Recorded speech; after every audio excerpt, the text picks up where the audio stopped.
Something happened quietly, without a press conference, without a breaking news banner, and without the kind of explanation that would ever make it to primetime financial television. But what unfolded over the last 2 days is not normal market behavior. It's not random volatility. And it's not something you can understand by looking at silver's price alone. You need to step back, zoom out, and look at 4 separate developments that all occurred within the same 48-hour window. Because when you connect them, you start to see pressure building in a way the precious metals market hasn't experienced in decades. And here's why this matters so much right now. We are less than 2 weeks away from one of the most important delivery deadlines in the silver market. Timing like this doesn't happen by accident. Let's begin with the signal that should already have every serious silver watcher uneasy. Not excited, uneasy. Silver's volatility didn't just rise, it detonated. The options market, which tends to move quietly in the background, suddenly repriced risk in a way that almost never happens after a major sell-off. Implied volatility jumped by roughly 60% in a single session. That's not a drift higher, that's a panic level adjustment. This is the market collectively admitting that it no longer has confidence in its own pricing assumptions. Volatility is supposed to peak when prices peak. Fear is supposed to be highest at tops, not after brutal crashes. Yet here we are, with implied volatility higher now than it was at silver's previous extreme. That tells you something critical has changed beneath the surface. The options market isn't predicting direction. It never does. What it's telling you is magnitude. And right now it's pricing in a move over the next 30 days that is larger than anything silver has experienced in modern trading history. That 30-day window just happens to include a major delivery cycle, a reopening of Asian physical markets, and a period when Western inventories are already under visible strain. When I saw that volatility reading, I didn't feel bullish or bearish. I felt alarmed.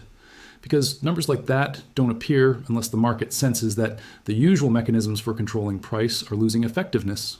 Now, while that volatility spike was happening, another development quietly made its way through institutional news feeds.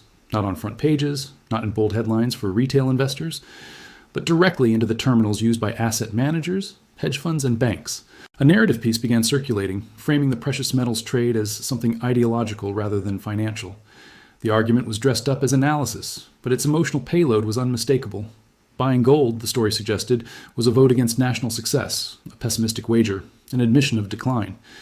Meanwhile, alternative assets were framed as symbols of confidence, reform, and belief in future growth. This kind of framing matters more than most people realize.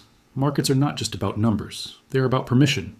What is socially acceptable to own, what is encouraged, what is quietly discouraged, and what was missing from that entire discussion was more revealing than what was included. Silver was barely mentioned. That omission is not an oversight. It's deliberate. Silver doesn't fit neatly into political narratives. It doesn't care who wins elections. It doesn't care about ideology. It is required by the physical world. Energy systems consume it. Electronics consume it. Medical systems consume it. Military systems consume it. Data infrastructure consumes it. And unlike fiat assets or digital abstractions, it cannot be conjured into existence when demand rises. Silver sits at an uncomfortable intersection. It is both monetary and industrial. It benefits from distrust and from technological expansion at the same time. That makes it impossible to weaponize rhetorically without exposing contradictions. So instead, it gets ignored.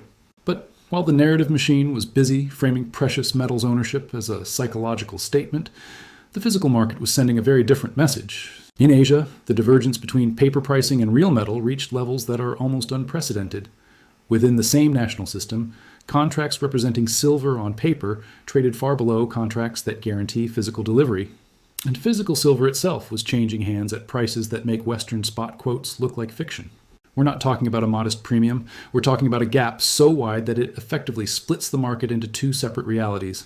On one side, paper promises priced for liquidity and leverage. On the other, actual metal priced for scarcity. On one side, paper promises priced for liquidity and leverage. On the other, actual metal priced for scarcity.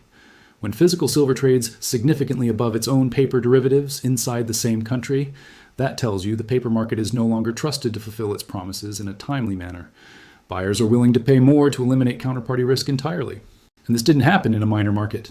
This happened in the region that dominates global refining and fabrication, the region that supplies the rest of the world, which raises an uncomfortable question.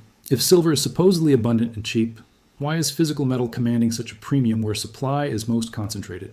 The answer becomes clearer when you look at recent policy changes that barely made headlines outside specialist circles. Export controls, licensing requirements, strategic classification. Silver is no longer being treated as just another commodity. It is being placed into the same regulatory category as materials that confer geopolitical leverage, not banned outright, but slowed, filtered, controlled. This kind of friction doesn't need to stop exports to change the market. It only needs to introduce uncertainty and delay. A few weeks here, a few approvals there, enough to disrupt just-in-time supply chains that were never designed to absorb shocks. And when physical demand is inelastic, delays alone are enough to cause stress. What makes this even more telling is how regulators in that region have responded to extreme speculative positioning. Large, short exposures have not been quietly accommodated. They've been constrained, exposed, prevented from growing further. That tells you something about official priorities. Contrast that with the approach taken in Western markets. There, when stress appears, the response is not to protect physical delivery. It is to protect liquidity providers.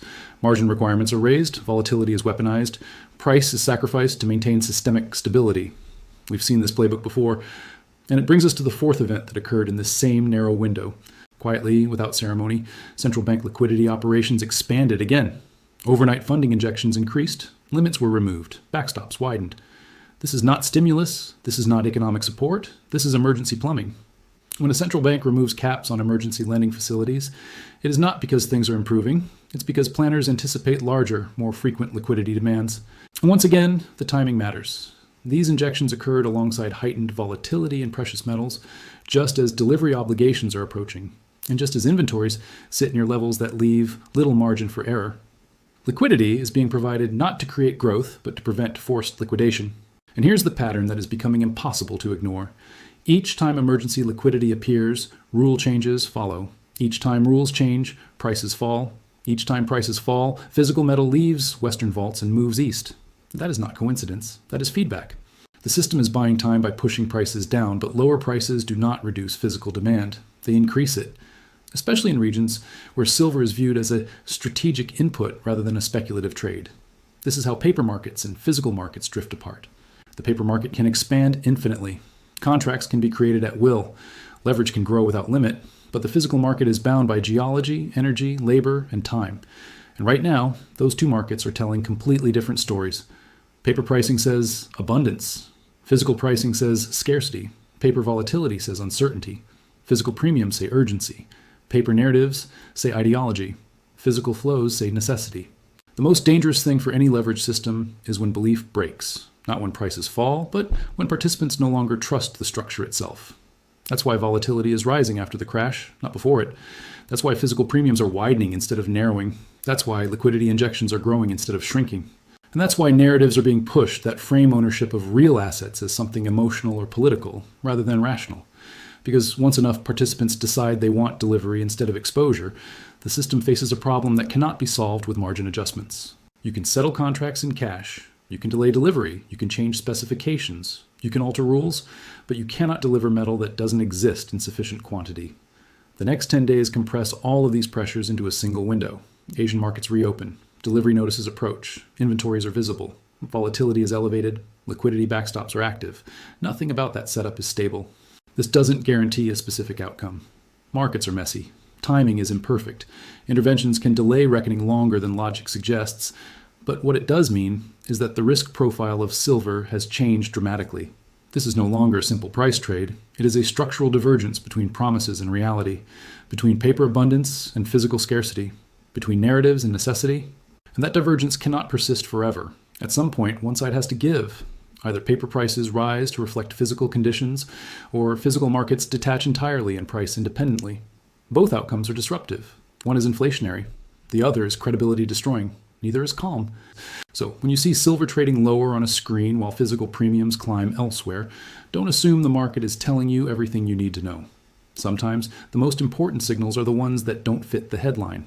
The volatility spike wasn't noise. The narrative shift wasn't accidental. The physical premium wasn't speculative. The liquidity injection wasn't precautionary. They were four symptoms of the same underlying strain. A system trying to hold together while reality pulls it apart. What happens next depends on how long confidence can be maintained in paper representations of metal that the world increasingly needs in physical form. And that is not a question of ideology, politics, or belief. It's a question of supply, and supply does not respond to narratives. Stay observant, stay critical, and above all, understand the difference between what is quoted and what is real. Because in markets like this, that difference is everything.